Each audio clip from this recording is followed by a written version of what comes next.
kërkese që Ministria për Kulturë dhe Sport ka drejtuar drejt UEFA-s, pastaj pas zhvillimit tjera UEFA ktheu një letër tek Federata e Futbollit të Kosovës. Si e ke pa gjithë këto zhvillimet e fundit ndërmjet MKRS-s dhe Federatës së Futbollit të Kosovës? Thënë drejtën, kuvendet zgjedhore të Federatës së Futbollit të Kosovës gjithmonë zgjojnë korrezje, zgjojnë polemika, po zgjojnë kundërthënie në mes vete. I tillë ka qenë edhe ky, në këtë rast pak më ndryshe sepse kemi pas një polemik mes Ministrisë dhe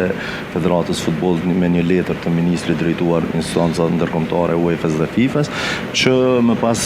ka ardhur përgjigjja e tyre dhe ka ardhur si ka ardhur, në opinionin çfarë ka ardhur. Unë jam i thar që të ketë bashkëpunim mes dy institucioneve, sepse dy institucionet e kanë qëllimin e përbashkët e avancimin e sportit përkatësisht futbollit, që t'i koordinojnë punët dhe në të ardhmen bashkëpunimit të thellohet edhe më shumë dhe mos ketë hendek institucional, sepse prej hendekeve institucionale psojnë vetë klubet, vetë sportistët dhe në këtë rast e pson futbolli i Kosovës. Natyrisht që letrën e ministrit e kam analizuar, natyrisht që letrën e UEFA-s dhe FIFA-s e kam analizuar, dhe ajo përgjigje çfarë kanë kthyer ata është një përgjigje që e dhojnë në rëndom FIFA dhe UEFA për polemika që kanë federatat në raport me institucionet, në këtë